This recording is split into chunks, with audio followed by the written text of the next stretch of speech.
Bonjour à tout le monde, bonjour mes frères et mes sœurs. Soyez les bienvenus à notre étude aujourd'hui. Je suis Arc-en-Ciel Rachou. Je suis une étudiante de la parole de Dieu. J'aime Jésus-Christ. Comment ne pas l'aimer? Lui qui est mort pour nous, lui qui a souffert sur la croix pour nous.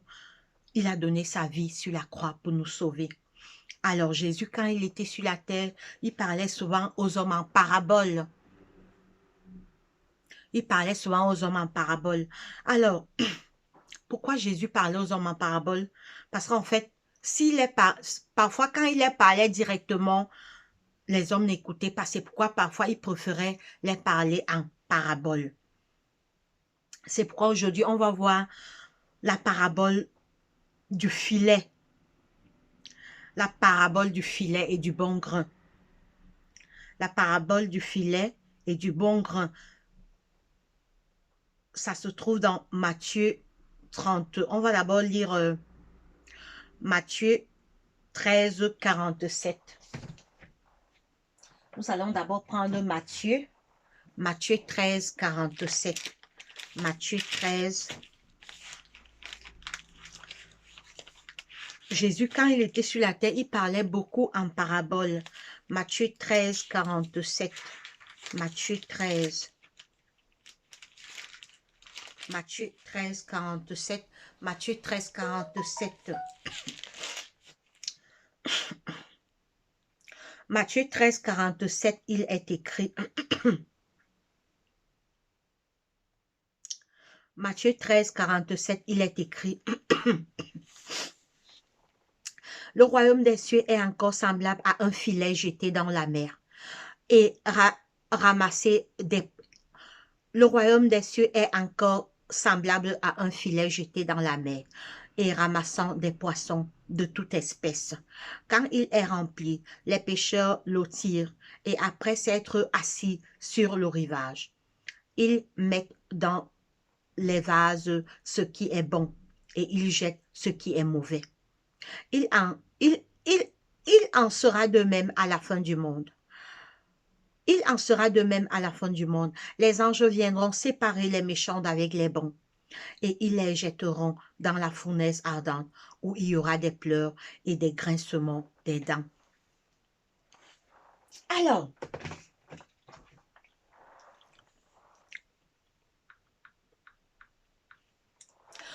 qu'est-ce que veut dire cette parabole, la parabole du filet?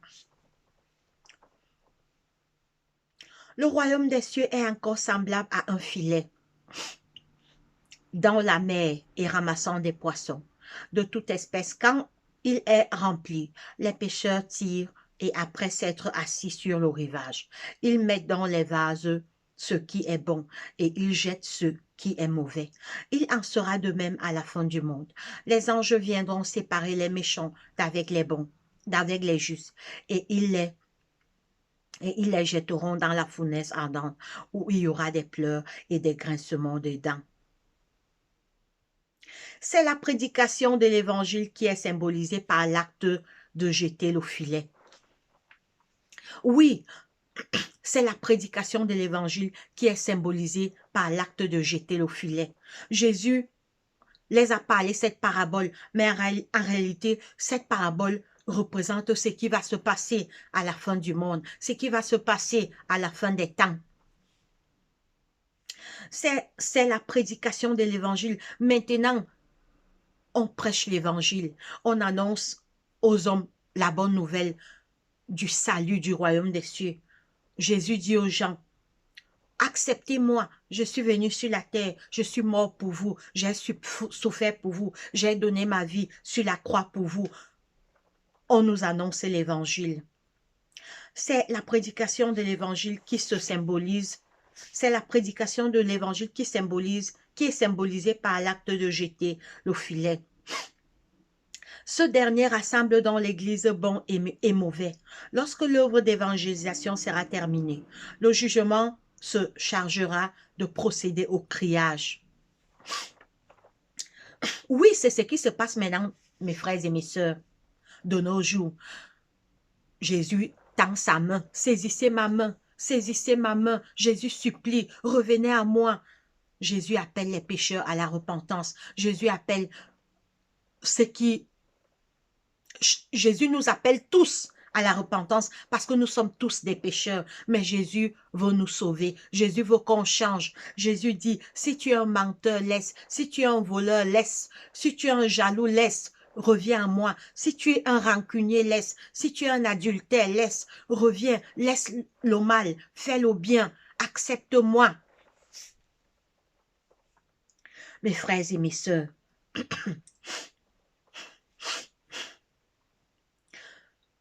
à travers sa parole, le Seigneur annonce l'évangile, le dernier avertissement du retour de Jésus au monde. Laissez le mal, revenez à moi, faites le bien, cherchez-moi, lisez la Bible, priez, laissez la mauvaise vie, laissez tout ce qui est mal, etc., etc. Laissez le mensonge, laissez le vol, laissez la jalousie, laissez les crimes, laissez les rancunes, laissez, en bref, tout le mal que nous connaissons. Le Seigneur convie ses enfants à se repentir, à laisser tout ce qui est mauvais. Il dit, je sais que sans moi, vous ne pouvez rien faire, mais acceptez-moi, je vais vous aider. Acceptez-moi, je vais vous aider. Le Seigneur supplie ses enfants. C'est la prédication de l'évangile qui est symbolisée par l'acte de jeter le filet. Ce dernier rassemble dans l'église bon et mauvais. Lorsque l'œuvre de l'évangélisation sera terminée, le jugement se chargera de procéder au criage. Le Seigneur vit quel préjudice causerait à l'Église la présence de faux frères dans son sein. Il vit que le monde repoussera la vérité évangélique à cause de la conduite inconséquente de ces prétendus chrétiens, et que les croyants sincères seraient même amenés à trébucher parce qu'un grand nombre de ceux qui portent le nom du Christ ne sont pas dirigés par son esprit. Ces personnes étant tolérées dans l'Église, certains seraient en danger de croire que Dieu excuse leurs péchés. C'est la raison pour laquelle le Christ tire le voile qui cache l'avenir et invite tous les fidèles à se rappeler que c'est le caractère et non la position sociale qui décidera de la destinée de chacun. Oui, parmi les chrétiens, il y a les bons et les mauvais. Parmi les chrétiens, il y a l'ivraie et le bon grain. Mais Christ nous supplie, il nous invite tous à la repentance. Parce que quand la prédication de l'évangile sera terminée, les anges vont venir procéder au criage. Mes frères et sœurs, c'est ce qu'on vit en ce moment. On vit la fin du temps de grâce. Il est temps de se repentir. C'est la prédication de l'évangile qui symbolise l'acte de jeter le filet. Ce dernier rassemble dans l'église bon et méchant. Dans l'église, tout le monde n'est pas bon. Il y a les faux chrétiens, il y a les faux frères. Mais Dieu supplie encore, repentez-vous. Soyez vrais avec moi. Mes frères et sœurs, cette année 2022, c'est une année où on doit être vrai avec Dieu. On doit être sincère avec Dieu. Parce que quand la prédication de l'évangile va prendre fin, les anges vont se charger de séparer le bon et le mauvais. Oui, il y aura séparation. Oui, bientôt, on va séparer le bon et le mauvais. On est tous camouflés dans l'église. On est tous cachés dans l'église. Mais le temps viendra où on saura qui était qui était vrai et qui était un vrai chrétien, qui était un faux chrétien, qui jouait au malin avec Dieu. Le temps approche où on saura qui était qui dans l'église. Mes frères et mes sœurs, le Seigneur invite tous, tout le monde. Jésus est mort pour sauver tous les hommes. On va relire ici. C'est la prédication de l'évangile. C'est la prédication de l'évangile qui est symbolisée par l'acte de jeter au filet. Ce dernier rassemble dans l'église bon et mauvais. Lorsque l'œuvre de l'évangélisation sera terminée, le jugement se chargera de, le jugement se chargera de procéder au criage. Le Seigneur vit quel préjudice causerait à l'église la présence de faux frères dans son sein. Il vit que le monde repoussera la vérité évangélique à cause de la conduite inconséquence de ces prétendus chrétiens et que les croyants sincères seraient même amenés à trébucher parce qu'un grand nombre de ceux qui portent le nom du Christ ne sont pas dirigés par son esprit. Ces personnes étant tolérées dans l'Église, certains seraient en danger de croire que Dieu excusera leurs péchés. C'est la raison pour laquelle le Christ tire le voile qui cache l'avenir et invite tous les fidèles à se rappeler que c'est le caractère et non la position sociale qui décide de la destinée de chacun. Dans l'Église, quelle que soit ta position, même si tu es le plus grand pasteur, même si tu es le plus grand évangélique, le Seigneur dit que la destinée de chacun ne va pas dépendre de sa position dans l'église. Même si tu es diacre, même si tu es diaconesse, même si tu es le chef des chorales. En bref, quel que soit ton grand poste à l'église, ce n'est pas ça qui te sauvera. Ce qui te sauvera,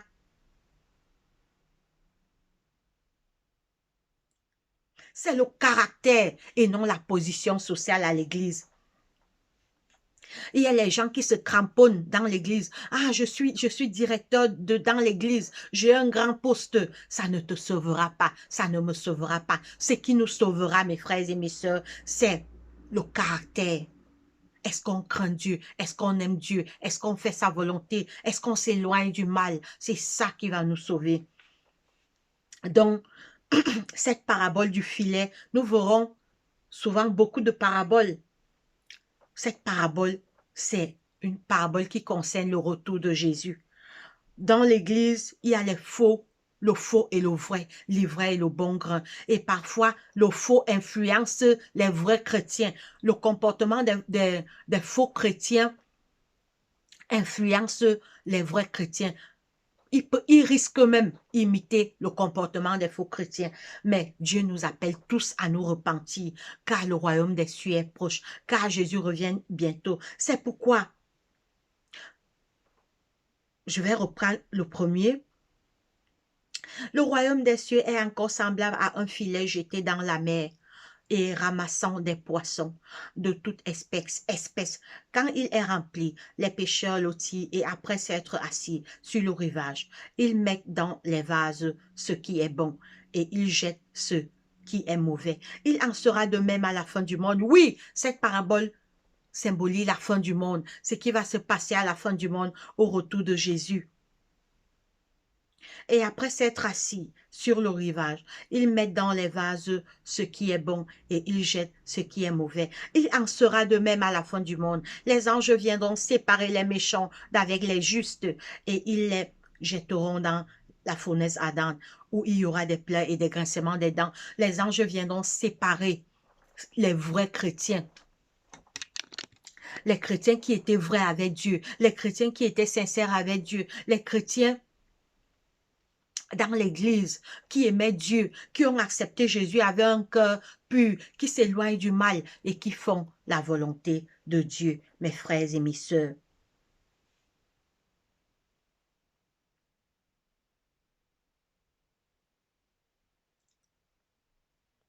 La parabole de l'ivraie et du filet nous enseigne clairement que les méchants ne se convertiront pas tous. Et malheureusement, mes frères et sœurs, malheureusement, la Bible ne nous a pas caché. Les méchants ne se convertiront pas tous. Beaucoup vont refuser Jésus. Beaucoup vont refuser la grâce. Beaucoup vont refuser la seule personne qui peut les amener au ciel, la seule personne qui est morte pour eux. Jésus est mort pour nous. Mais malheureusement, la parole de Dieu nous dit que les méchants ne se convertiront pas tous. Beaucoup vont refuser Dieu. Beaucoup vont préférer les plaisirs du monde. Beaucoup vont préférer le mal. Beaucoup vont préférer les boîtes de nuit, les plaisirs du monde, etc., etc. En bref, tout le mal qu'on connaît. Les paraboles de l'ivraie et du filet nous enseignent clairement que les méchants ne se convertiront pas tous. Le blé et l'ivraie croissent ensemble jusqu'au moment de la moisson. Les bons et les mauvais poissons sont tirés à terre sont tirés à terre ensemble pour un criage final. Oui, un ange viendra faire le criage final. C'est ce qui se passe en ce moment, puisque on voit déjà les signes du retour de Jésus. On voit les derniers signes. Il est temps de nous réveiller, mes frères et sœurs. Il est temps de se repentir. Il est temps d'accepter Dieu. Ces paraboles nous apprennent encore qu'il n'y aura plus de temps de grâce après le jugement. L'œuvre d'évangélisation achevée, il sera aussitôt procédé à la séparation des bons et des méchants et à la destinée de l'une et de l'autre. Classée sera fixée à tout jamais. Oh! Oui, mes frères et sœurs,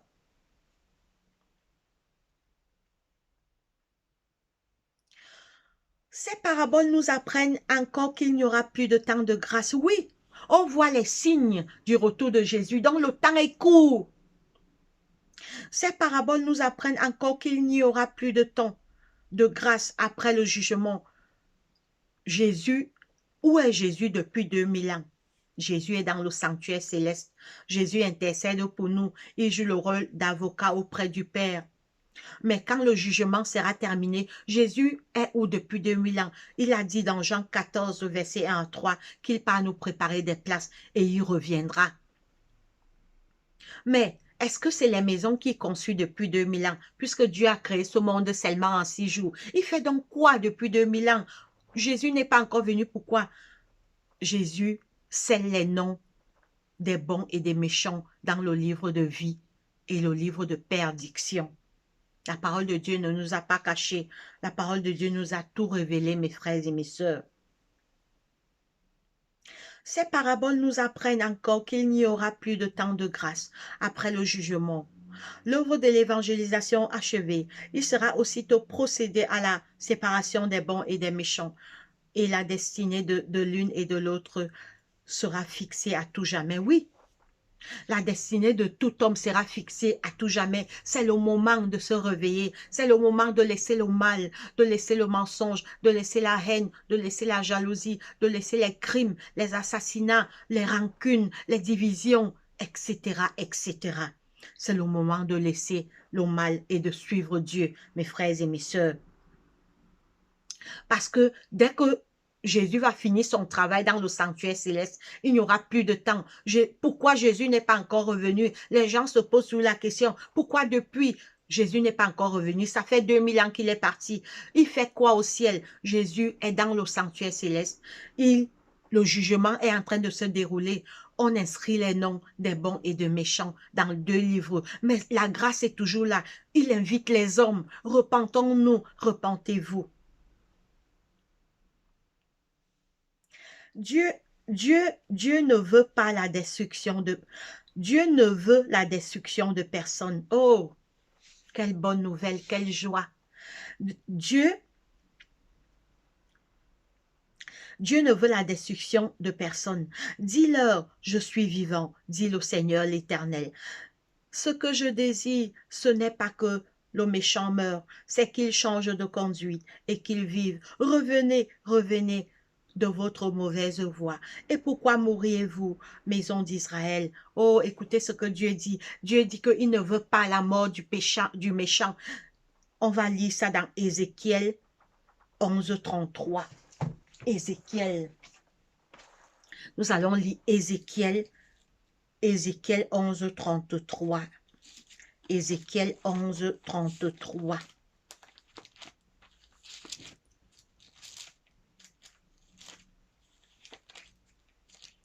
Ézéchiel, voilà, j'y suis. Ézéchiel 11, Ézéchiel 33, 11. Ézéchiel 33, 11, il est écrit. Ézéchiel 33, 11, il est écrit. Ézéchiel, c'est dans l'Ancien Testament. Ézéchiel 33, vous pouvez aussi le lire chez vous dans votre Bible à la maison. Ézéchiel 11, 33, il est écrit. Dis-leur, je suis vivant, dit le Seigneur, l'Éternel. Ce que je désire, ce n'est pas que le méchant meure, c'est qu'il change de conduite et qu'il vive. Revenez, revenez de votre mauvaise voie. Et pourquoi mourriez-vous, maison d'Israël? Dieu dit que il ne veut pas la mort du méchant.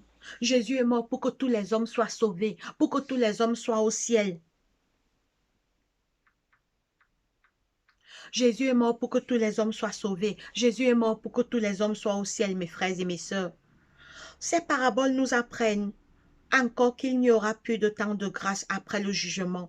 L'œuvre de l'évangélisation achevée, il sera aussitôt procédé à la séparation des bons et des méchants, et la destinée de l'une et de l'autre classée sera fixée à tout jamais. Dieu ne veut la destruction de personne. Dis-leur, je suis vivant, dit le Seigneur, l'Éternel. Ce que je désire, ce n'est pas que le méchant meure, c'est qu'il change de conduite et qu'il vive. Revenez, revenez de votre mauvaise voie. Et pourquoi mourriez-vous, maison d'Israël, pendant toute la durée? Oh, écoutez bien, mes frères et sœurs. Écoutez bien ici, on est à la fin. Écoutez très bien ici. Pendant toute la durée du temps de grâce, le temps de grâce, ça veut dire quoi? Donc, la chance, la chance de tout homme, la chance de chacun. Je prends toujours cet exemple comme au temps de Noé. Noé a prêché aux gens pendant 120 ans. Noé a dit, il va pleuvoir, il va pleuvoir, il va pleuvoir, il va pleuvoir. Revenez. Les gens se sont moqués de Noé. Et Jésus a dit quoi? Ce qui arriva du temps de Noé arrivera pareillement à l'avènement du Fils de l'homme. Pendant toute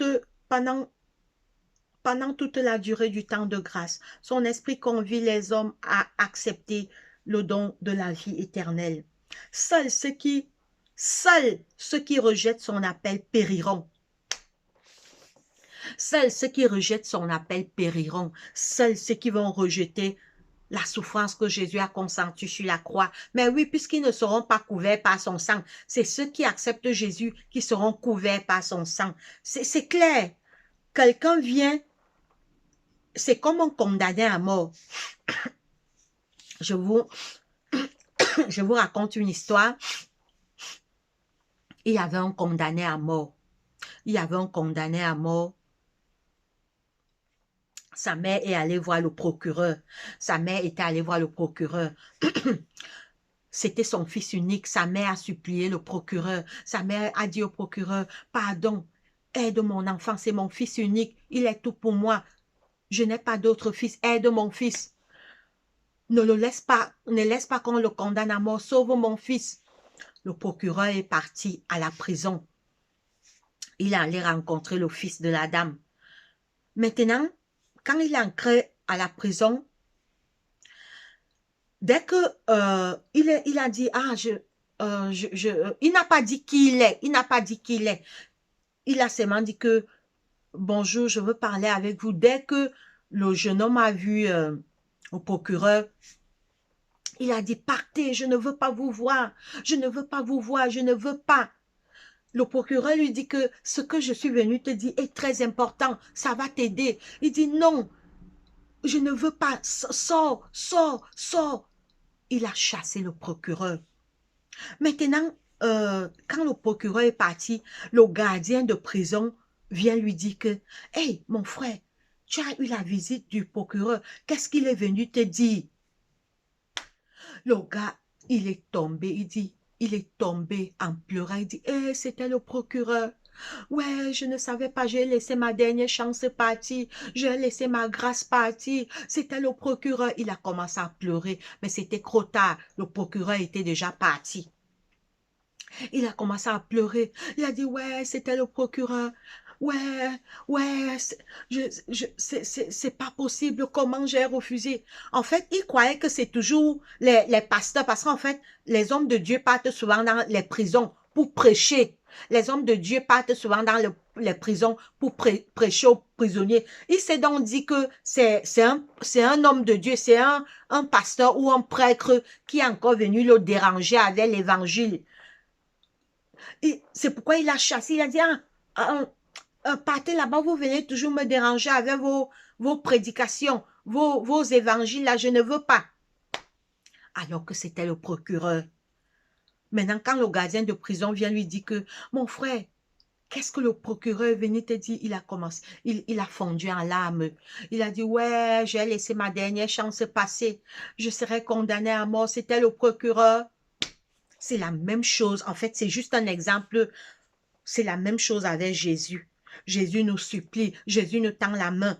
On refuse alors qu'un jour la grâce prendra fin, alors qu'un jour il n'y aura plus de chance. C'est ici que je vous ai dit de bien écouter. Pendant toute la durée du temps de grâce, son esprit convie les hommes à accepter le don de la vie éternelle. Seuls ceux qui rejettent son appel périront. Seuls ceux qui refusent Dieu périront, mais bien sûr, puisqu'ils ont refusé Jésus-Christ. Dieu a déclaré que le péché devrait être détruit parce qu'il est une cause de perdition pour l'univers. Ceux qui s'y cramponnent périront avec lui lors de la destruction. Ceux qui se cramponnent au péché périront lors de la destruction. On va relire. Pendant toute la durée du temps de grâce, son esprit convie les hommes à accepter le don de la vie éternelle. Pendant la durée du temps de grâce, le temps de grâce me dit, pendant que c'est encore possible, pendant qu'il n'est pas encore trop tard, Dieu supplie, revenez à moi, mes enfants, je vous aime, je suis mort pour vous. Mais d'autres refusent, d'autres se moquent. Seuls ceux qui rejettent son appel périront. Dieu a déclaré que le péché devrait être détruit parce qu'il est une cause de perdition pour l'univers. Ceux qui s'y cramponnent périront avec lui lors de la destruction. C'est clair. Puisque Jésus est venu mourir sur la croix, Jésus, comme le condamné à mort, Jésus nous a graciés. Jésus nous a, parce que cette terre sera détruite. Dieu ne supportera plus longtemps le mal, la mort, l'injustice, les assassinats, les détournements, en bref, etc., etc., tout le mal qu'on connaît dans ce monde. Dieu ne supportera plus ça longtemps. La terre sera détruite. Seuls ceux qui acceptent Dieu seront sauvés. Mais ceux qui s'y cramponnent, on va relire, mes frères et sœurs, parce que c'est très important. Seuls ceux qui rejettent son appel périront. Dieu a décidé que le péché devrait être détruit parce qu'il est une cause de perdition pour l'univers. Ceux qui s'y cramponnent périront avec lui lors de la destruction de ce monde. Ceux qui se cramponnent, je me cramponne à mon mensonge, je me cramponne à ma jalousie. Le Saint-Esprit te parle, laisse. On se cramponne, non, laisse-moi, j'aime mon mensonge, j'aime ma jalousie, j'aime mon congossa, j'aime faire les crimes. J'aime leur rancune. J'aime causer les problèmes partout dans ma famille. J'aime mon mensonge. Je me plais à mon mensonge. J'aime l'adultère. J'aime tromper ma femme. Ceux qui se cramponnent périront, dit le Seigneur. Mais ce n'est pas le souhait de Dieu. Vous avez vu, il dit que on a lu Ézéchiel 33, 10.